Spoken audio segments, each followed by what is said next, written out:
விலையில்லா ரேஷன் அரிசி வழங்கும் டெண்டரை வடமாநில நிறுவனங்களுக்கு அளித்து புதுச்சேரி அரசு பல கோடி ரூபாய் முறைகேட்டில் ஈடுபட்டுள்ளதாக சட்டமன்ற எதிர்க்கட்சித் தலைவர் ரா. சிவா குற்றம் சாட்டியுள்ளார். சட்டப்பேரவை வளாகத்தில் செய்தியாளர்களை சந்தித்து பேசிய அவர், புதுச்சேரியில் ஏழை மக்களுக்கு ரேஷன் கடைகள் மூலம் வழங்கப்படும் இலவச அரிசியில் மாபெரும் முறைகேடுகள் அம்பலமாகியுள்ளன என்றார். இலவச அரிசி விநியோகத்தில் முறையாக டெண்டர் விடுவது போல் நாடகமாடி தனக்கு சாதகமான ஒரு வடநாட்டு கம்பெனியுடன் கூட்டு சேர்ந்து அதிகாரிகள் கொள்ளையடித்து வருவதாகவும், இதனால் ஏழை விவசாயிகளும் உள்ளூர் அரிசி ஆலைகளும் பெரிதும் பாதிக்கப்பட்டுள்ளனர் என்று கூறினார்.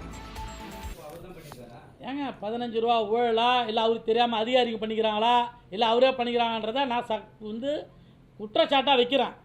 அவர் ஒன்றும் மறுக்கிட்டோம், தவறுதான் சொல்லியிருக்கிறாங்க, நாங்கள் சரியாக வாங்கியிருக்கிறோம், இந்த ரெனியூவல் ரைட்டு தான் அப்படின்னு அவர் சொல்லட்டும். நீங்கள் கேட்குறதுலாம் சொல்ல முடியாது.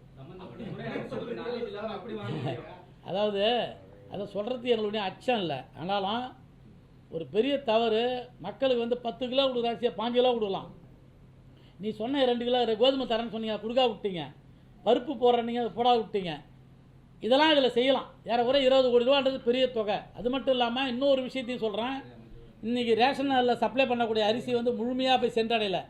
100% ரெட் கார்டு ஹோல்டர்ஸுக்கு நீங்கள் கொடுத்தீங்கன்னா 100% போய் சேரலை.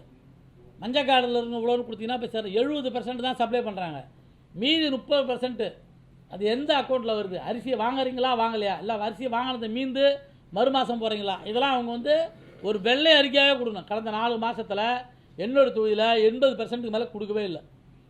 மீதி 20% என்ன செஞ்சாங்கன்றதையும் சொல்லணும்.